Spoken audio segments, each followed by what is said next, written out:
Just Business with Steve Thomas and John Worrell. And now, here's your host, Chris Leary.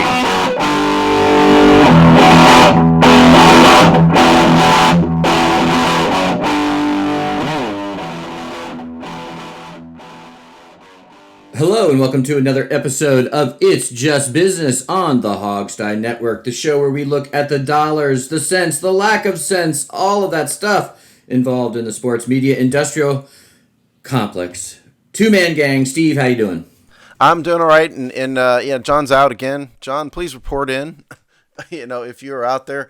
There's a complete and utter lack of common sense going on right now, especially in sports business. A bit sad, but we're doing okay down here. We're getting into the really hot and humid time of the year down here in Texas, so that's not good. And we're about to suffer through yet another tropical depression, brings a lot of rain. So hopefully that'll be okay. How are you doing? Pretty good. Hanging in. Can't complain. Won't complain. And Steve and I disagree all the time. We don't have to insult each other, or rarely. Yeah, that's right. It's like you can. Chris and I are polar opposites on almost everything, and there's a way to have a reasonable discussion and a reasonable approach to things that does not include name calling and everything else. And you can actually get stuff done if people are reasonable. It's amazing. Congress should learn something from this. That's right. We're teaching America, Steve. That's the real calling. Exactly right. That's exactly right. Listen to us, and the world will be better. I promise. Especially if they just do what I say. And there's the rub. All right. So let's get into it now. Obviously, regular listeners of the show, and even from the introduction, know that we talk sports business. Everything from esports to the NFL and everything in between is fair game.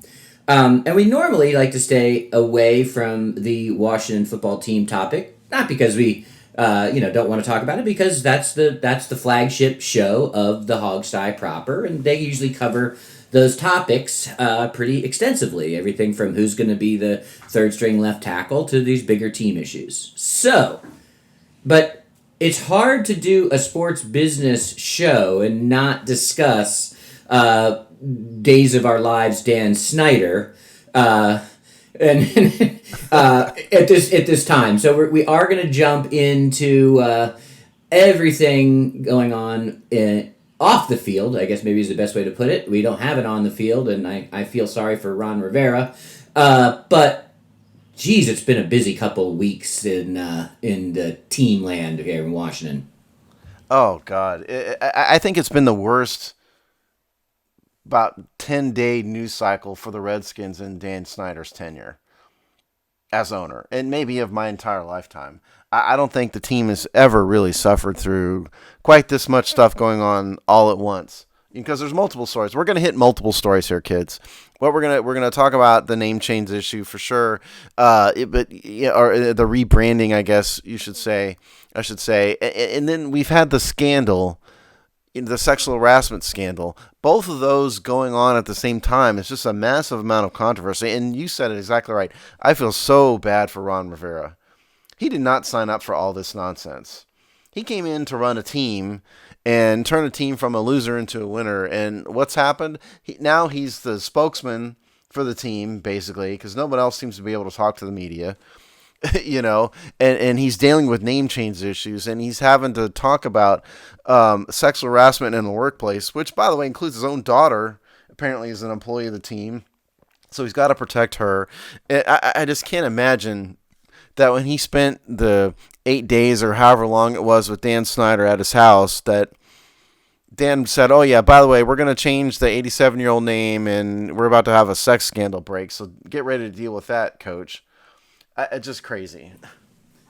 Yeah, when he thought he was going to institute culture change, he probably thought, that was more along the lines of two-a-days, game day practices, or game day protocols, things like that. I don't know if he understood the culture change at this level. Exactly. I don't think he really knew that he needed to, keep senior executives away from admin staff and have, tell them not to pinch reporters on the hip. Just crazy. So let's start with the rebrand, as they call it in the biz. So, we've got a name change. There's probably all different angles on that. I'm sure Steve and I could represent those corners if we wanted to. But Steve, why don't you give us a look at exactly where we stand now in terms of what's going on with the business process of what they need to do? Yeah, and I was against it from the start. I think we talked about that at least on the Hog Sty. So I'm still against it. I don't like it. But from a business standpoint, several things have to happen. This is why I knew 3 weeks ago that this was never, when this came up as a topic, that it was never going to happen for the 2020 season. Number one is trademark issues. Now, anybody can call their business anything they want. We call this whole network we have here the Hog Sty, because John Worrell, our buddy, created that name on a brainstorming session, but we never trademarked it because we're small time. But you don't put an NFL team out without trademarking the name first. And the reason is that if you use a name such as the Redskins, and you do not trademark it, that means anybody under the sun can steal that name, can use the name, and sell products under that name, and there's not a whole heck of a lot you can do about it. The NFL is a multi-billion-dollar business, so they are not going to ever use a product name and advertise it and put it forth before the public without receiving the protections of federal trademark law, because there's hundreds of millions of dollars at stake for doing that. So that's one thing about this. You gotta find a name and logos. You have to trademark the logos too, and you have to do all that before you present them to the public. That's one. And you can't trademark anything in a week. Okay, it takes like a year, even if is no controversy and nobody else is squatting on the names. There's a waiting period. You have to make a filing. Then there's the government has to get to it. It takes them 3 or 4 months to even look at your case. And then there's a public waiting period in which a public comment period rather, that has to happen. And then they have to get to your case again. So it's not anything that was ever going to happen in 2 months, ever. It was going to be a year-long process no matter what. So that's one thing.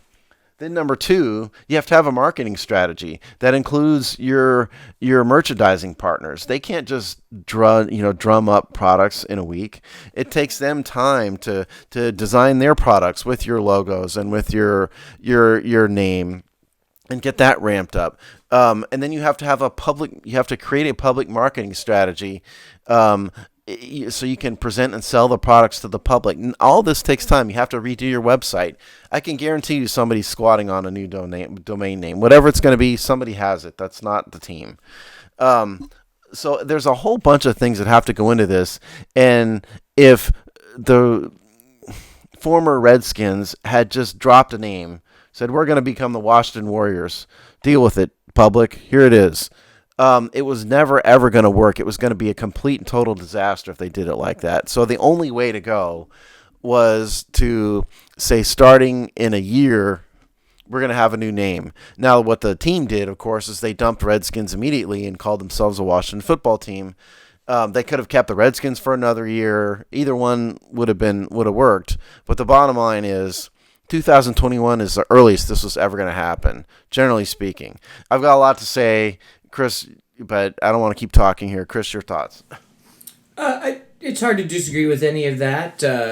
I actually think this was one of the smarter moves. I mean, we might be grading on a curve, but one of the smarter moves that Dan Snyder's made. It's kind of like when everybody fails a physics test, and so you say the guy with the 70% got an A.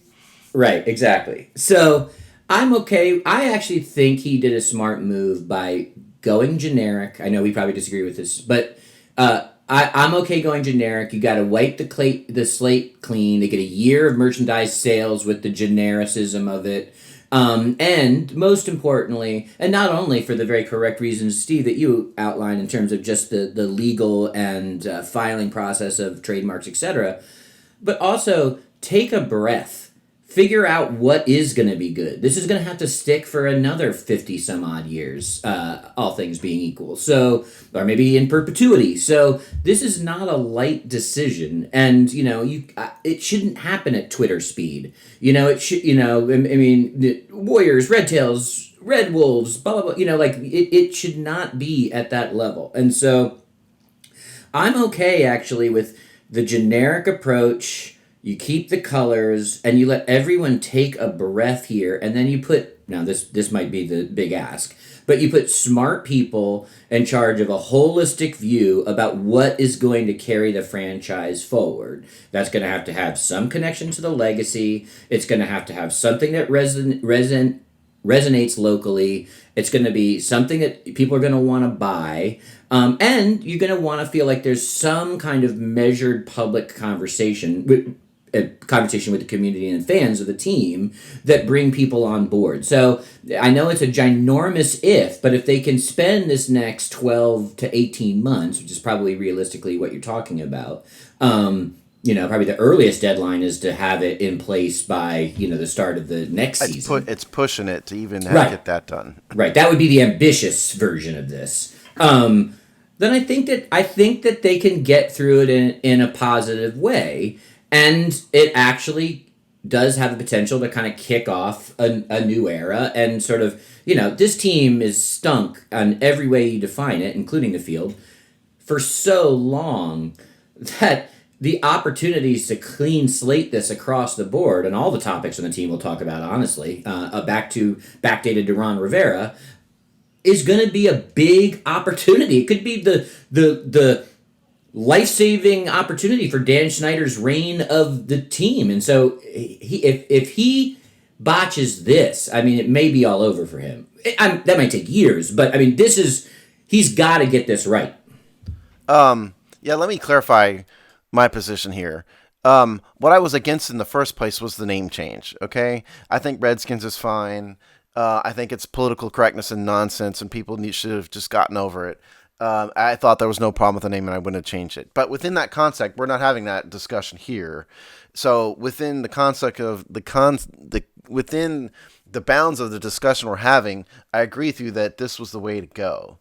Okay, as much as I would have liked to see Redskins have one more run at it, the way to go would not have been, what you said, Chris, which is, let's just go with what the Twitter Illuminati said and, name it Red Wolves and we'll just figure all this trademark stuff out and the marketing.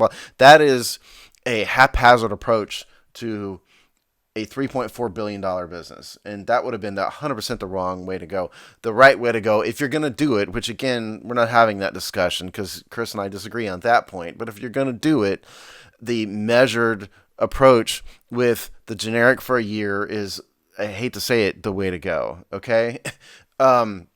Because, let's just think about this for a minute. And the Redskins are going to hate me for saying this, but I got to be honest.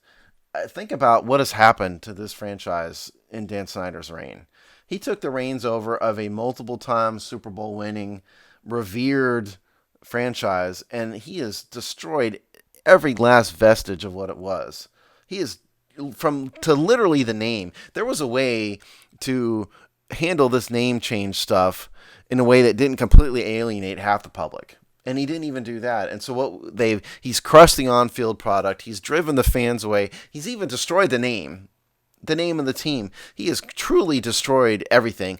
Hopefully this is the low point. And so, I think if you do it right and you have smart people, which, as you said, is kind of the trick, and I don't think Terry Bateman is going to be the guy, but you can truly start anew, basically as almost an expansion franchise level restart. You have a new name, you have a new coach who's a strong personality, you market the team right, you get the on-field product going, better than 3-13. It can all be done in a way that it can rise like a phoenix out of the ashes. Or you do it wrong and you alienate Ron Rivera and the team stinks and everybody makes fun of your new name, then it's it can't literally be over for him because there's no way to get rid of him, but the team from all practical sense could lose every bit of whatever last respect it has in the market, I think. Now, let's talk about Terry McCarthy. Let me, real quick, just so people, before I forget this, in case everybody doesn't understand, Terry Bateman was just hired as the chief marketing officer for the team. Understand that Bateman is a longtime Snyder guy. He was with Snyder at Snyder Communications. He was Snyder Communications marketing guy back in the 90s, mid 90s. He was with the Redskins as the chief marketing officer from 2006 at least through 2018. What was a bit unclear to me in my research was whether he left for a year when Brian LaFemina left. I think he did, couldn't confirm it. So I think he's coming back now after a year gap, I think. But the bottom line is this is not a breath of fresh air in any way. He's the same old that Snyder's had all these years. Sorry, Chris, go ahead.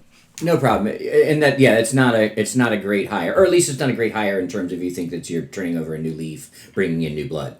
In fact, the last thing he did as a, well, not the last thing, but one of the most notable things in the last couple of years he's done as a sort of Snyder apparatchik is he was the person put in charge of Red Zebra and 980 to prep it to sell, which is in fact they did, and successfully. So, job well done on that front. I mean, that's not a critique, but just to give you an example of the kind of fixer role that he has for Snyder was basically get me out from under, being a media mogul and owning the local sports talk network. So, he's of course been in this Snyder land for a good while. So I don't see that as any kind of new approach. He might be talented, he might be good, he might be successful, but it's not a new approach or a new blood by any stretch. And I do want to say that,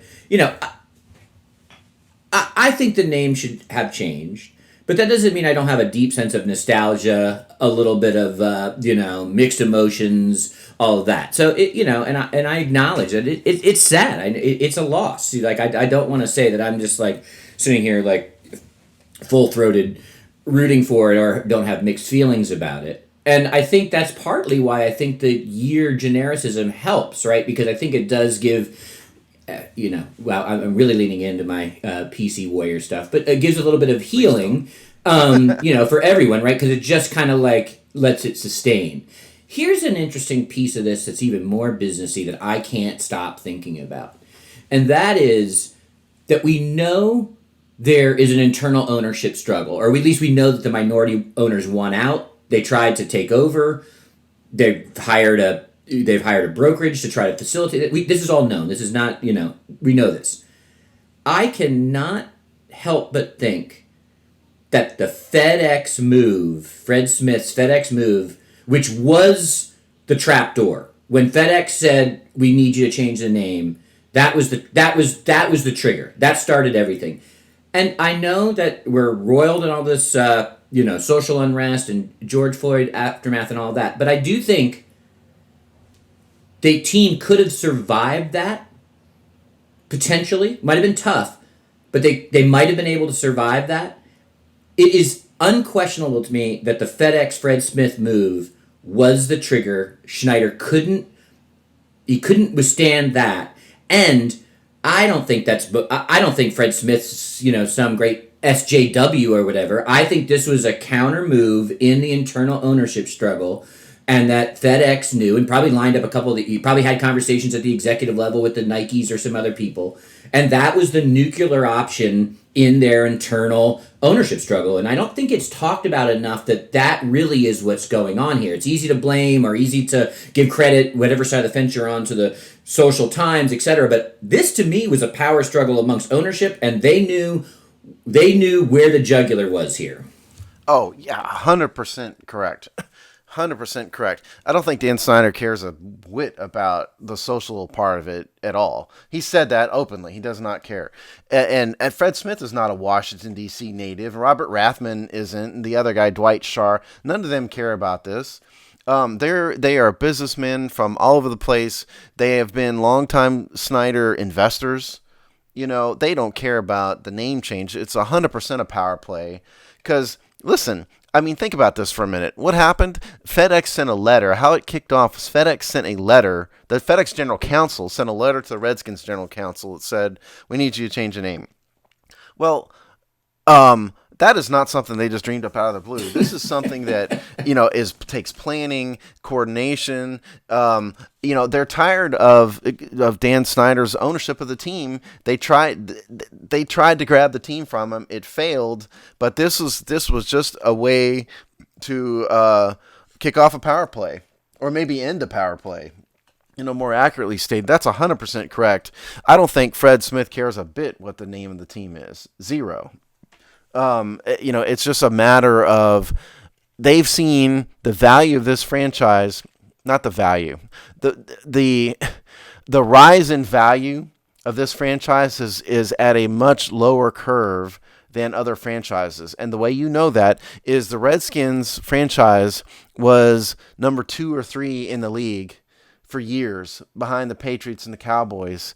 They're number 7 or 8 now, according to Forbes, which means the value is going up, but the value is going up at a lower rate.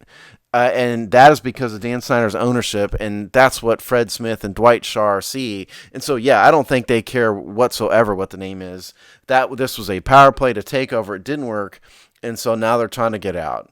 It's the phone calls between Fred Smith and Dan Snyder are probably very ugly right now. If there are any phone calls, there probably aren't any.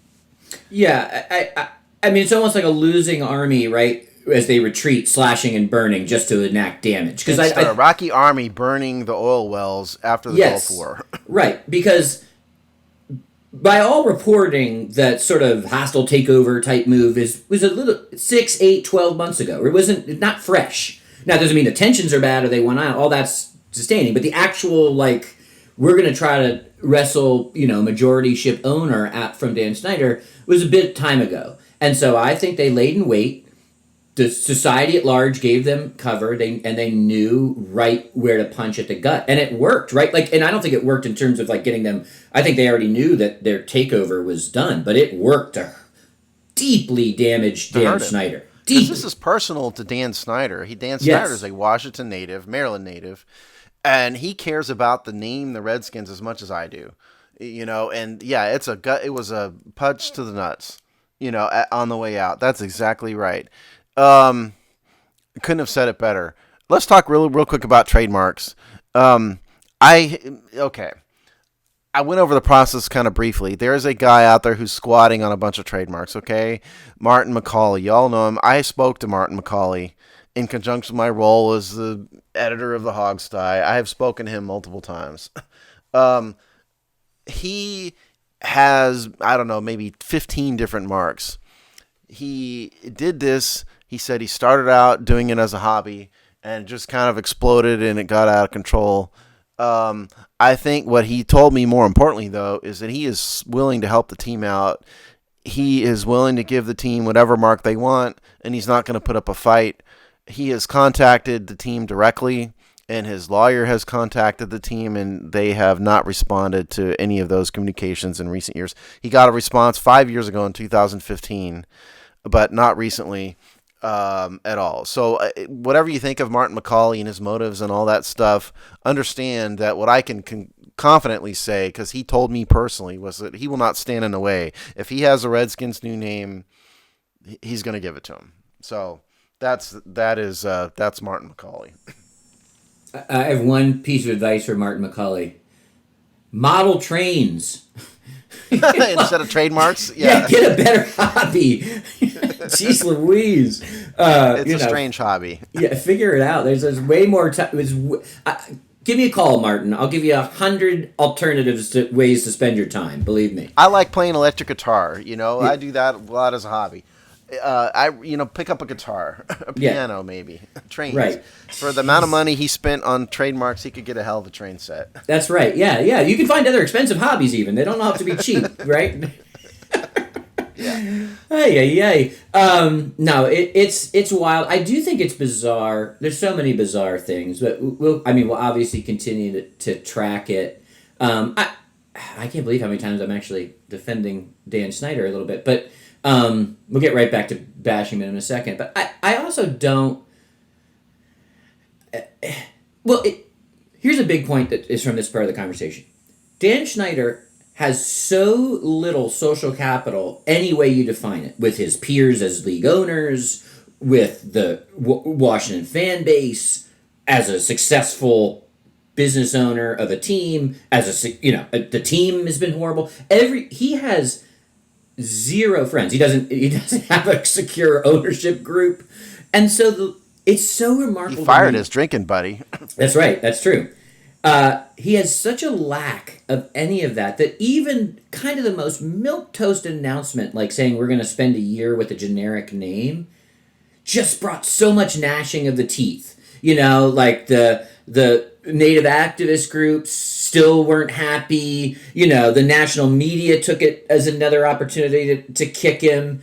It's like something that should have been like almost 0% controversial, right? Like it's really the safest route right now, and he still gets like pummeled. Well, any name change was going to anger me and people who support my position. Okay, Yeah, but that but ship with had sailed. yeah. And so what I was going to say with that is, if you're going to do it, the way the statement read, we got a copy of the press release, and it was about 5 lines. It was basically, okay, hell, you guys win. We want the marketing dollar, so we're going to change the name. That's kind of was the tone of it.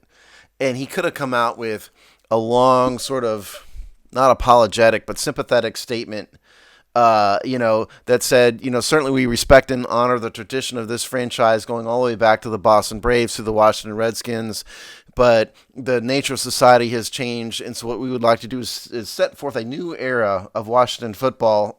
And he could have said it in a much better way. If it were me, I would have made a public statement on camera.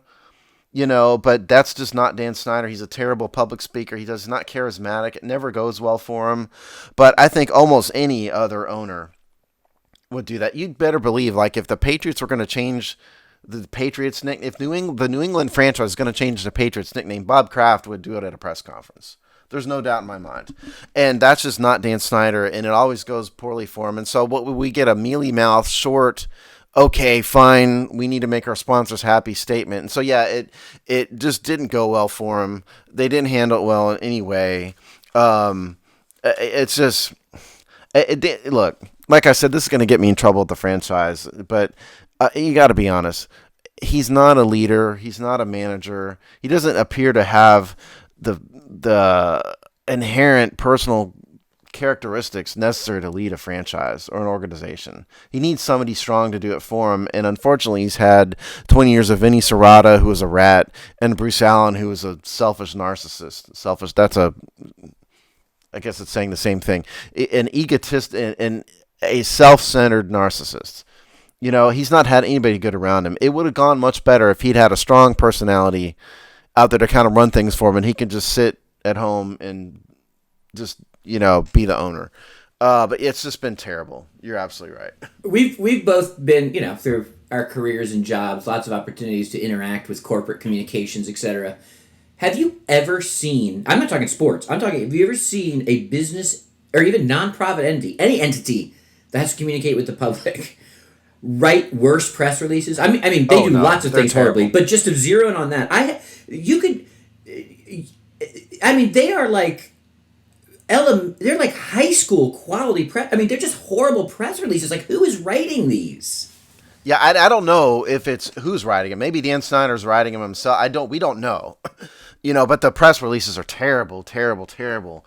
This was a major, major announcement. You're dumping 87 years of history, 83 years of history, and you do it in 3 paragraphs that had about 5 sentences that didn't address the emotional aspect of it with your fan base at all. It didn't address the emotional aspect of what some people viewed as a racist name, and we're going to correct the sins of the past. None of that. It just said, we're going to have a review period, and we want to make our sponsors happy.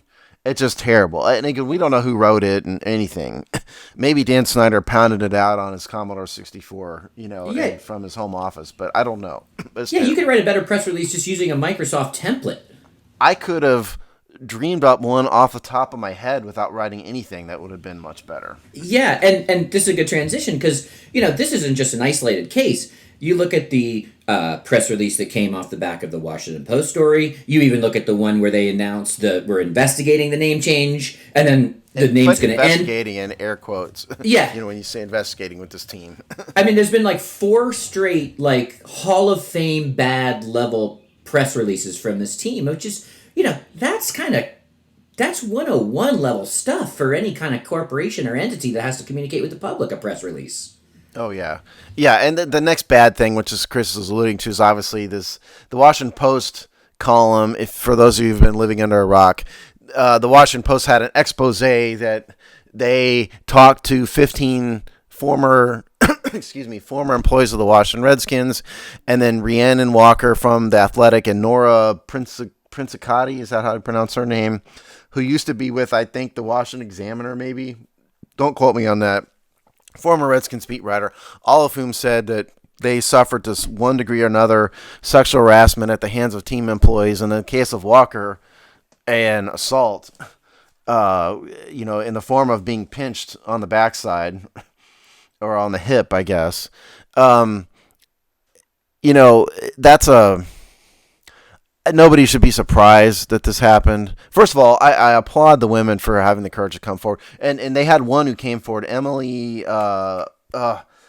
first name was name's escaping me, Emily something, did it on the record. That takes courage. But what has happened with this team is they have bred and grown and let fester a culture and a very negative culture in the building. We've heard stories for years about this. As long as we've been doing the hog side, we've heard stories about it. So it doesn't surprise me in any way that you have senior team execs talking about, women's chests and, harassing them nonstop about dating them. And it went on and on and on and on. And yeah, I mean, the team handled that really poorly. So what Chris and I laughed about this before the show. The team's response was to hire an attorney, Beth Wilkinson, who's a D.C. lawyer, to investigate. Okay, and some of the people, you said, oh, great, they're investigating. Understand that what has happened is the Redskins have hired a lawyer. The Redskins directly hired a lawyer. So the lawyer works for Dan Snyder. Dan Snyder has attorney-client privileges to everything she does. She does not do anything that he doesn't tell her to do. He doesn't have to disclose any findings to the public about what she does because she's his lawyer. So this is kind of like saying we have a problem in our household and let your child investigate it. This is not an independent investigation at all. Independent investigation would have been the NFL hiring either an attorney or some sort of investigator to do it. And that way the Redskins don't have a choice but to let the NFL run it. That's not what's happening here. The Redskins are investigating themselves, and don't be so. Her mission, whether you want to say it or not, her mission is to protect Dan Snyder, and that is going to happen no matter what. And so whatever she finds, it's not going to include Dan Snyder's wrongdoing, like if any. Maybe he didn't have he might have committed any wrongdoing, but at a minimum, he's guilty of being complacent, and he's guilty of allowing a negative culture to fester, and none of that is going to come out because he's investigating himself. She's also, it's kind of a double whammy because she's also worked for the league, including on some of the concussion stuff. So I mean, I think it's almost like, yes, if the league had hired her as independent counsel or independent investigator, that would be better. But right. since they let Dan Snyder police himself and she's worked for the league, it almost is like it's sort of a double bad look at that point. Because it looks like they're all in cahoots. Which they are. They are. Not looks like, they are. And that's what's really, I mean, I was at, because I totally agree with you on like that this is a scam, right? Her job is to protect Dan Snyder. That's why she's hired. That's what lawyers do when they're hired directly by the client. So it's kind of basics. So the piece that I think is hysterical, or first I was like, wow, this is so strange, or the NFL didn't, step in here. But then I'm like, I thought, well, it's not really, because what they know is that these things are not exclusive to Dan Snyder. Now, Dan Snyder puts himself in the crossfire constantly. It's part of what we've been talking about most teams, most owners, most cultures know to keep their head, know how to keep it internal, know how to give people less amount of surface area for critique and yada yada. But if this level of scrutiny was shown on the majority of NFL clubhouses, NFL front offices, they're going to find this. So the league, this is as much protect the shield as anything else. So they want this handled in-house. They want this to be swept under the rug. They want this to go away. And it's not because the other owners like Dan Snyder. He's hated. They'd love to get him out. If he had dropped a N-bomb at somebody, or some of the or had done some things around competitive balance or cheating or almost anything that wasn't this, they'd be after him. But they know that they need to nip this in the bud. They need to make this a Washington problem and handle it internally, because if this spreads, if this, which they probably were already nervous about pre the Snyder story, they know they're in tough shape, and so this is a protect the shield, protect their hindquarters move. That's why they allowed all this to go down. Yeah, I don't think anybody in the NFL, sad to say, but the truth, from my perspective, nobody cares about what happened to these women. Zero. It's about protect the shit, because you don't. This is going on. The NFL is a very macho, male centric culture. I think this is. It may not be going on to the extent that it did with the Redskins, but this is going on in every clubhouse, most likely, to some extent or another. And the NFL cannot afford to have all its warts turned upside down, especially right now when there's so much controversy, societal controversy anyway. I think 100% the NFL just wants to get rid of it. That's why they allowed Dan Snyder to investigate himself with their own, with this person who's been the NFL's fixer for all years anyway. I don't think the NFL in any way wants this to be a big story. They don't care about what happened to the women in the Redskins facility, or whatever the facility you want to call it now. They just want it to go away. This is how to do it, and that's it. Yeah, I think, and don't forget, Terry Richards, was his first name Terry, the former owner of the Panthers, Richardson? Jerry, yeah, that's right. The reason they got rid of Jerry, and the reason they got rid of him, is that he was personally accused of sexual misconduct to some extent or another in the building, and at that point then he's just done. And so I have no doubt what happened there is some senior owners went to him and said, the gig's up, you got to go, sell the team, that's it. And yeah, I think if they could have done that to Snyder, they probably would have, but he's not accused of that. And so instead, what do? Let's clean it up as much as possible. It's the example I used off the air was when, was The Sopranos. When Tony Soprano shot somebody, he had some of his thugs clean up behind him, and then they carved up the body and they dumped it in the Hudson River normally. That's what's going on right here, okay? Somebody got shot. They're just going to clean it up, and that's it. You don't make, we want to make it as small a deal as possible. Notice what we've heard almost nothing from the league about this, by the way. I think they made some kind of mealy-mouthed statement about it, and that was it. They're not making a big deal about this. They're not saying, listen, this is a terrible thing that's happened, and as a result of that, we're going to investigate every clubhouse, and we're going to reemphasize this, and none of that's happening because they don't want it to. They don't care if it happens or not. They want to protect their $13 billion a year, and the way to do that is to make this die quickly. Yeah, and the other piece of evidence or the other interesting piece, not necessarily evidence around this, is the cheerleader scandal, which is, broke by the New York Times, I think 3 years ago, but last couple of years. And, so this isn't the first time this has been brought up. And I find it, and I think it also speaks to the same, the league knows this isn't a Washington problem, that they didn't come down hard at that point. I mean, they didn't really sort of do anything. Now, we don't know what happens internally, but, there certainly was no external disciplinary measures, nothing that you could quantify, loss of draft picks, suspensions, fines, et cetera, et cetera. So they weren't even willing to put him on any kind of real teeth notice. And the reason we know that now is because there's going to be no discipline here. Maybe eventually a fine, something fairly rudimentary. But so if you actually draw the line from the cheerleader scandal to this Washington Post story, you actually do start to have enough evidence that the league should care about what's going on with the ownership in Washington, let alone they've got a million other. I mean, what's really strange is, and which really shows you how much they think they might have their own scandals underneath here, is that Dan Snyder's bad for business on the NFL. He harms the shield in other ways. I mean, this is not, this is not a mid-level market.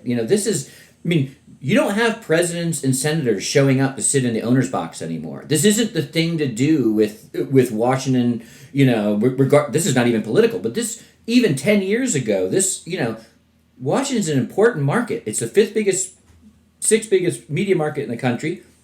It's a seat of political power.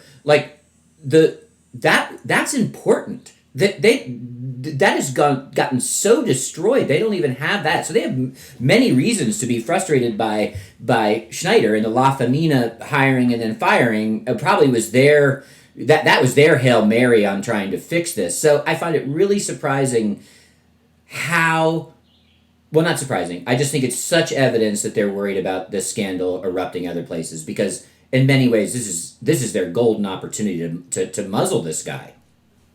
Yeah, but they know it won't work because there wasn't enough on him, and so Yeah. let's just bury it instead. And for those of you who don't remember, the cheerleader scandal he's talking about, in simple terms, the allegation was that they had a photo shoot down in Costa Rica that included some topless photos, and the Redskins had invited a bunch of rich old, suite holder and season ticket holder types to go down and watch this shoot, which is bad enough because if anybody's ever been involved in that world, you don't just let civilians, random people,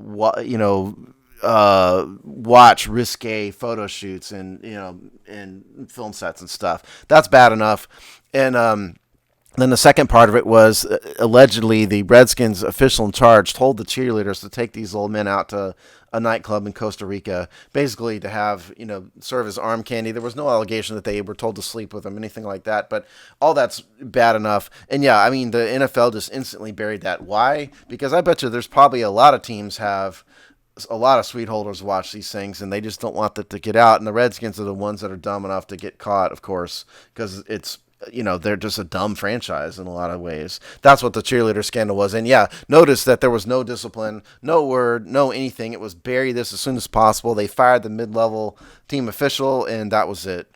And that's the last we heard of it. And the reason is obvious. It's not enough to get rid of Dan Snyder, so let's just bury it and protect the shield. Yeah. There was not even, I mean, even saying this is strike two would have still let you skate, right? But they weren't even willing to say that, because strike two doesn't mean you're out yet. So they weren't even willing to kind of go that kind of milk toast aggressive. Yeah, I can't. But again, I can't imagine that other teams aren't doing the exact same thing. They're just more careful about it and less stupid about it. Well, those ownerships or franchises don't walk around with a giant target saying like, Yeah, or yeah. kick me sign. It's exactly right. So, the bottom line of the whole thing, two scandals, this whole 45-minute discussion we've had, two separate things are going on. One is the rebranding of the franchise. The other is dealing with the fallout of the sexual harassment scandal. The sexual harassment thing couldn't have come at a worse time, which is probably why the women came forward now when they did. And don't forget, the Washington Post has been battling with the Redskins franchise for years. They don't, the Redskins do not like the Washington Post very much, and it's probably the Post being a bit vindictive, also would be with the timing of it would be my guess. But it is a perfect opportunity if team leadership does it right to sort of begin anew, almost like a franchise, an expansion franchise. Is kind of the way they need to approach it. We need to nuke everything, start over, and rebuild from the ground up in every way you can possibly think. I mean by that, they need to do it. And they've got about a 2-year window to do it.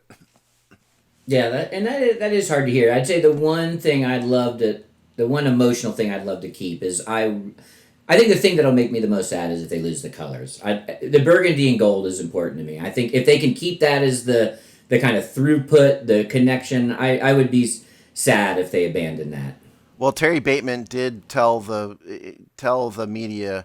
I can't remember what outlet, but forgive me, I can't remember who gets the credit for this. But he did tell the local media that the team never even has never considered changing the colors.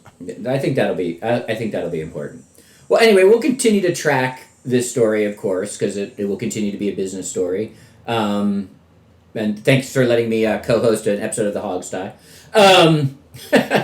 We have another quick update on another Redskins adjacent story, and that is the ever-going saga of the sonogram machine scam by Clinton Portis, who new charges, as Steve did predict when we talked about this story a while back.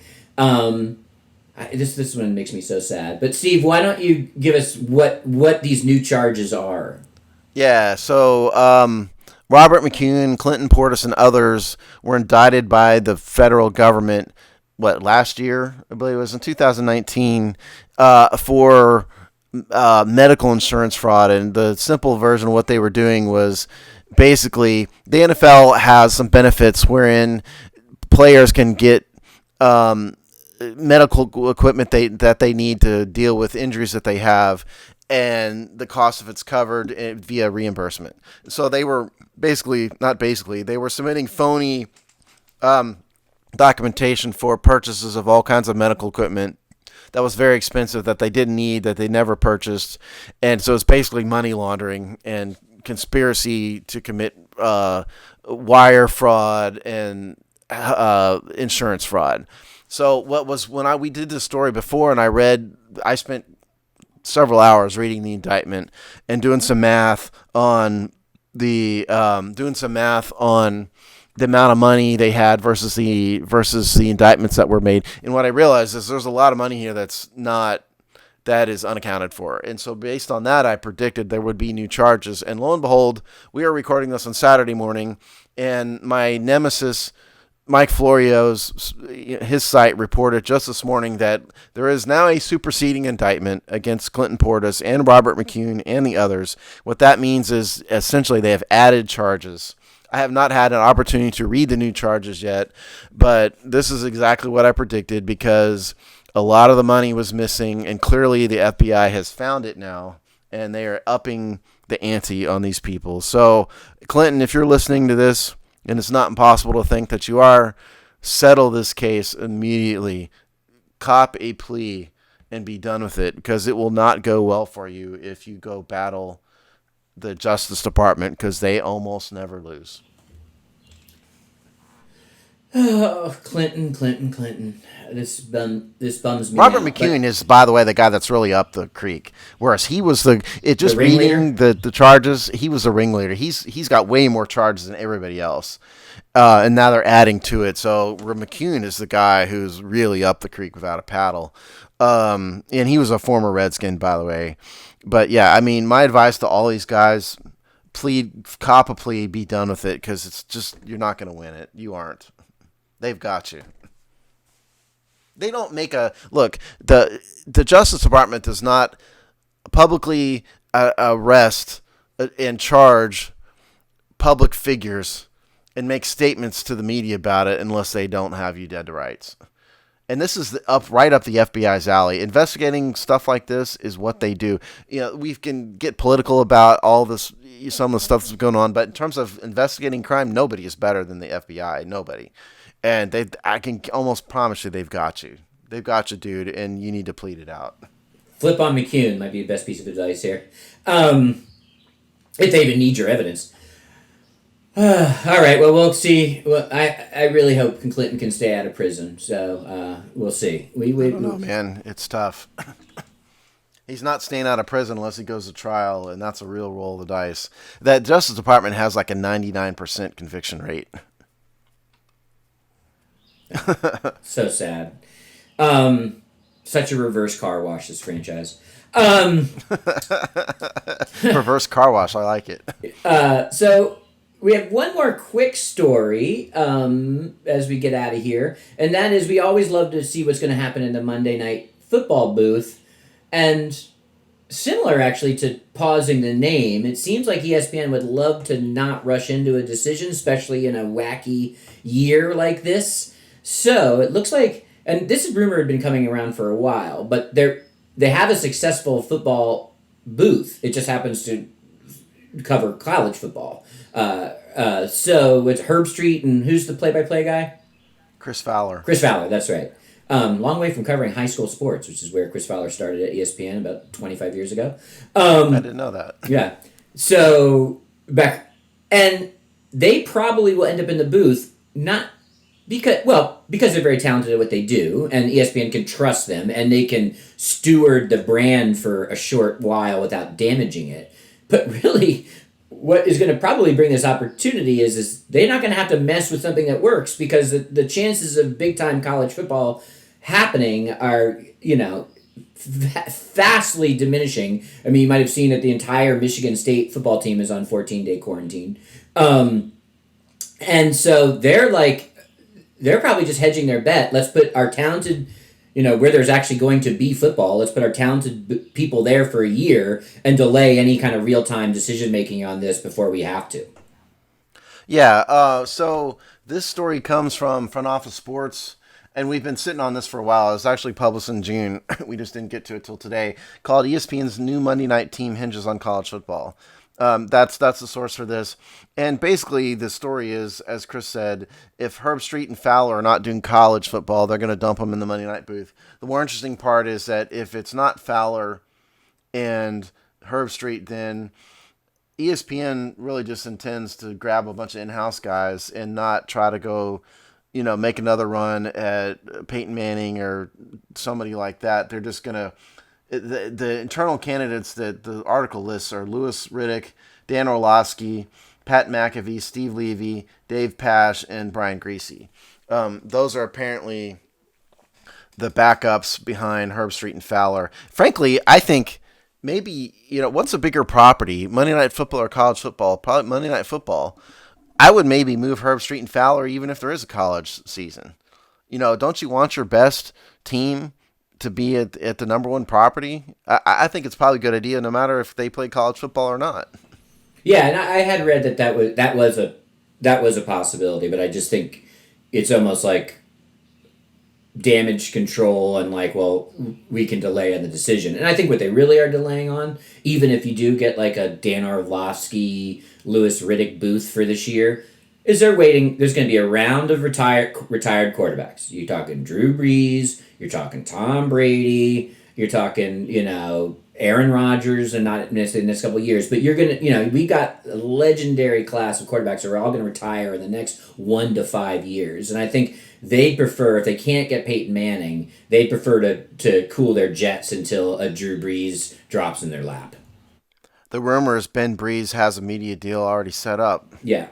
When he retires anyway. I think he'd be hired in a split second. Aaron Rodgers is a bit of an odd personality, and I don't know how well he would do in the booth personally. But, yeah, I mean, Brees or Brady, certainly they both would be great at it. You'd have to assume, obviously, they know the game, backwards and front. I think I like Orlovsky. I think Orlovsky has a lot of good insight, so Riddick and Orlovsky might be good. I don't know if Riddick's a play-by-play guy. He's more of an analyst himself, that would mean a two-color guy booth, which is a Monday Night Football staple. So, which means they'd have to have somebody in there to do play-by-play.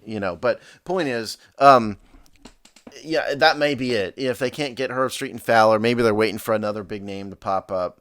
And they just kind of get by for another year or two. That might be what's happening. Because, frankly, they're getting by right now anyway.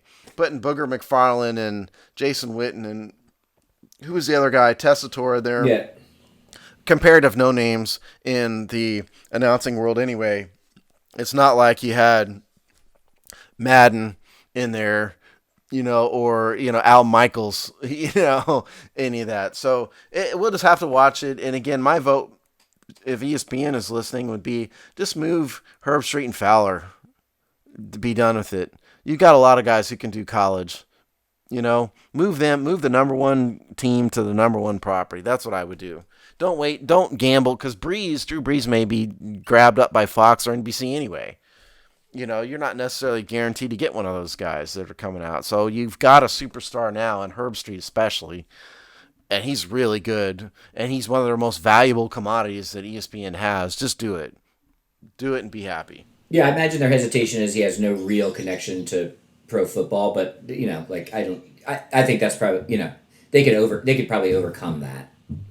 He can analyze college football or pro football as well as he can college football. Oh, I'm sure he can. I'm just saying they don't have that NFL legend. No, yeah, but Herbstreit is a big enough name. I think it would attract audience. I'm probably in the minority with this, but I don't really care who's in the booth anyway, and it's never really been bothered me too much.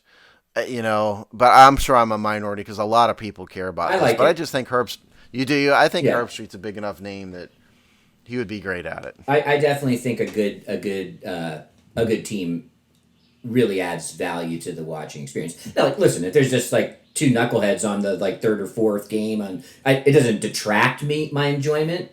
at that level. I mean, I might roll my eyes and be like, "Oh my god!" But like at the big games, having a good booth does really add to the product, I think.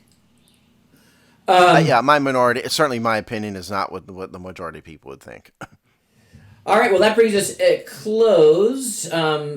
Enjoy the kickoff to baseball season here in late July, or whatever this is. But sports is starting to come back. We should probably, by the time we talk, we'll have pucks drop and tip offs, I think, or Yeah, close. absolutely. I Yeah. think both. Yeah, basketball. NBA has started their warm up games, for lack of a better term, already, and so the regular season for basketball will resume by the time the show comes around. And I'm not sure about hockey, but I think you're right about hockey. They're in what they call phase 3. I know they basically are having full team. They kind of phase players in, but they now have full team practices, and I think they're set to kick off or drop the puck in like August 2nd or 3rd. So coming up.